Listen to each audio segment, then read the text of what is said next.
Allahu Akbar! Allahu Akbar! Allahu Akbar! Sejumlah warga Jabal Jalis terus berteriak dan mempertahankan tanah milik mereka. Namun pemukim ilegal Israel menyerang dan memaksa masuk. Warga mengusir pemukim ilegal keluar dari tanah mereka. Hingga kini belum diketahui bagaimana nasib warga Jabal Jalis.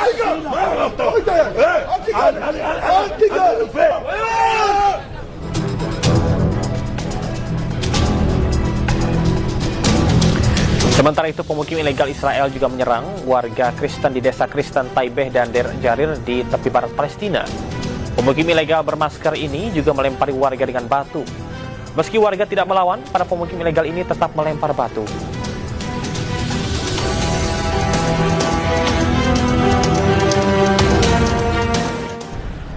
Seorang pemukim Israel secara tiba-tiba menyerang biarawati Kristen di Yerusalem. Insiden ini terjadi di wilayah dengan sensitivitas agama dan politik yang tinggi.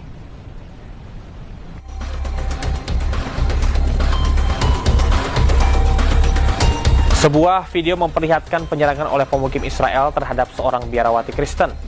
Terlihat aksi agresif pelaku yang tiba-tiba mendorong korban hingga tersungkur. Bahkan pelaku tega menendang korban yang sudah terjatuh. Warga sekitar tampak langsung mendatangi korban.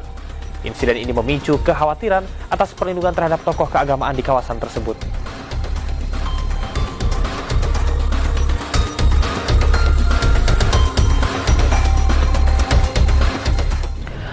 Aksi tak terpuji dilakukan oleh pemukim Israel dengan sengaja ia meludah di pintu katedral di Yerusalem, Palestina. Padahal pelaku sadar aksinya terekam kamera pengawas.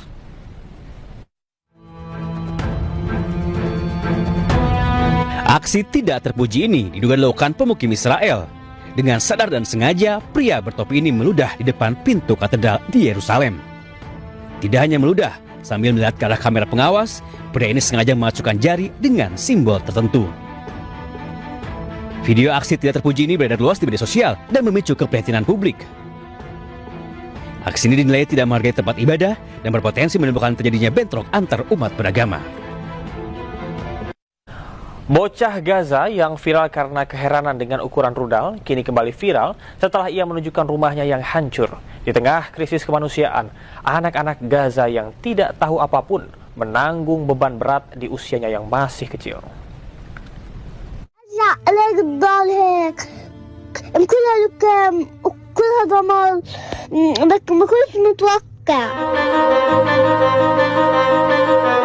Bocah lucu asal Gaza, Palestina bernama Amro kini kembali viral mengundang keprihatinan warganet.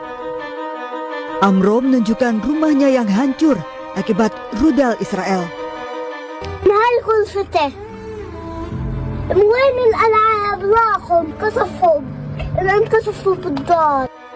Amro juga membagikan kisahnya kini sudah bersekolah taman kanak-kanak dan bahagia sudah belajar menulis.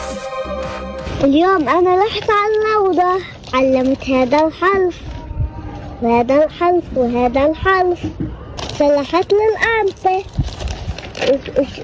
وشوفوا إيش كتبت له. Sebelumnya Amro viral karena keheranan melihat ukuran rudal yang ternyata besar di tempatnya bermain dekat rumahnya. Tidak hanya Amro, anak-anak Gaza lainnya tetap bersekolah meski dalam kondisi sulit.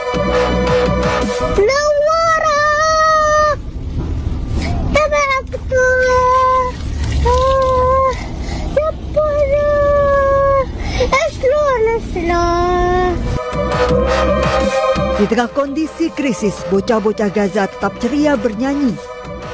Mereka juga tetap bermain di tengah reruntuhan puing bangunan yang hancur akibat perang. Masa ceria anak-anak ini yang seharusnya diisi dengan bermain direnggut oleh kekejaman perang.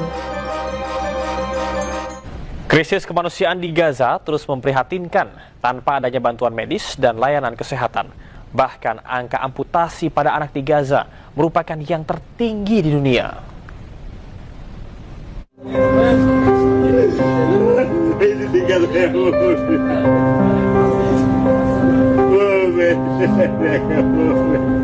Tangis histeris Musab Abu Taimah tak kuasa menahan sakit di tangan dan kakinya.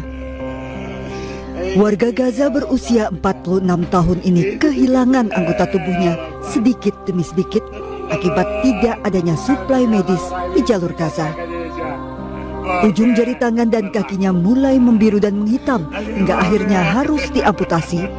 Namun kini ketiadaan tenaga medis dan obat-obatan menyulitkan kondisinya. Kondisi Musab membutuhkan dokter spesialis yang hanya ada di luar Gaza. Angka amputasi di Gaza terus meningkat seiring blokade bantuan oleh Israel. Tak hanya orang dewasa, bahkan anak-anak Gaza juga menghadapi kesulitan yang sama. Mereka harus kehilangan kaki ataupun tangannya akibat konflik.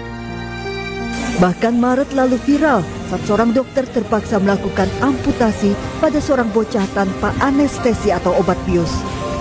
Namun bocah malang ini meninggal tak lama setelah operasi karena ketiadaan obat dan membuat para dokter menangis. Dikutip dari Al Jazeera, data Lembaga Humaniti dan Inklusi Inggris menunjukkan angka amputasi anak di Gaza yang tertinggi di dunia. Tiap harinya lebih dari 10 anak di Gaza terpaksa diamputasi salah satu kaki ataupun kedua kakinya.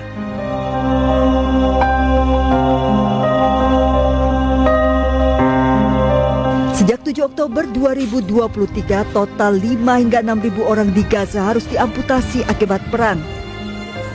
Blokade bantuan internasional ke Gaza oleh Israel menambah sulitnya penanganan krisis kemanusiaan di Gaza. Kematian menghantui Gaza tidak lagi hanya karena perang, namun juga karena kelaparan dan infeksi akibat ketiadaan bantuan medis. Seorang pensiunan guru di Gaza, Palestina, kehilangan segalanya akibat kekejaman genosida Israel. Tidak hanya harta benda, ia juga kehilangan 2 putranya. أولاد 2 استشهدوا الله يرحمهم وفيش حد في الدار إلا ولد صغير وأنا و3 بنات. مين حال الله يرضى لك قديش ناس ساعدوني. عمري 54 سنة أنا بقول للعالم الأجنبي اللي متعاطف معانا أكثر من المسلمين نفسه.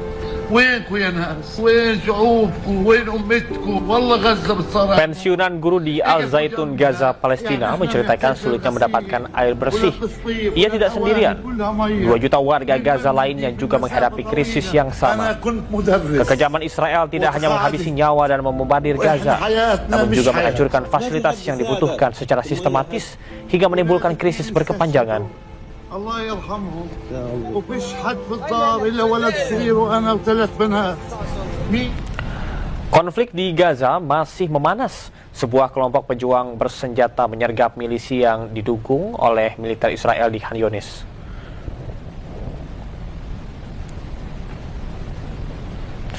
Insiden ini terjadi di wilayah Khan Yunis, bagian selatan jalur Gaza. Kelompok bersenjata ini melancarkan serangan dengan menggunakan alat peledak rakitan. Serangan ini menggunakan taktik penyergapan yang menargetkan kelompok milisi Zionis yang mendapat dukungan dari militer Israel. Hingga saat ini belum ada konfirmasi resmi terkait dengan jumlah korban ataupun juga dampak lebih lanjut dari serangan ini.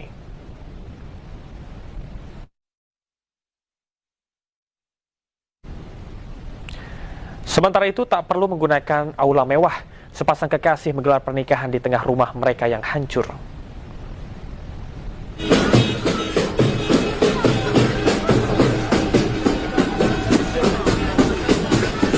Sepasang kekasih melangsungkan pernikahan di tengah kondisi serba terbatas di Gaza, Palestina.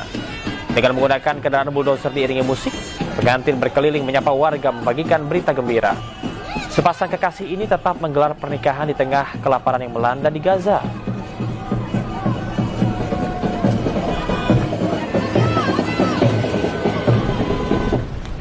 Dua aktivis global Sumut Flotilla, Thiago Avila dan juga Saif Abu Keshek, dilaporkan masih ditahan di penjara Sigma Askalan di wilayah Palestina yang diduduki secara ilegal oleh Zionis Israel.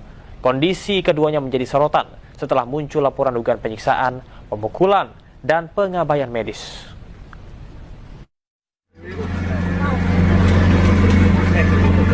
Global Sumut Flotilla mengkonfirmasi Thiago Avila dan Saif Abu Keshek telah dipindahkan ke penjara Sigma di Askalan. setelah sebelumnya diculik oleh tentara Zionis Israel di Laut Mediterania atau perairan internasional. Menurut kedutaan Brasil yang mendampingi Thiago Avila, Thiago dan Saif mengalami penyiksaan, pemukulan, dan perlakuan buruk. Keduanya juga melakukan aksi mogok makan sebagai bentuk protes atas penahanan tersebut. Jadi kedua teman kami menunjukkan tanda-tanda penyiksaan. Thiago sempat tidak bisa melihat di satu matanya dan tidak ada akses kepada dokter yang cukup saat itu. Thiago dan Saif sudah menerima kunjungan konsulat dari pemerintah masing-masing, dan di situ mereka dibatasi oleh Katsa, jadi tidak bisa secara bebas berkomunikasi. Tapi kami tahu bahwasanya dari melihat bekas-bekas yang ada di badan teman-teman, keduanya mendapatkan penyiksaan yang di luar kemanusiaan.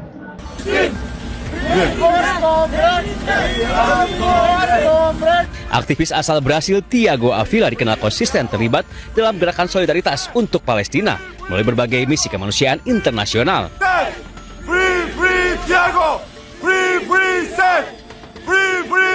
Dalam misi tersebut, Thiago dikabarkan pernah menghadapi ancaman dari militer Israel saat berupaya menembus blokade. Meski beresiko tinggi, ia tetap menegaskan komitmennya untuk terus menyuarakan dukungan dan memperjuangkan isu kemanusiaan bagi rakyat Palestina.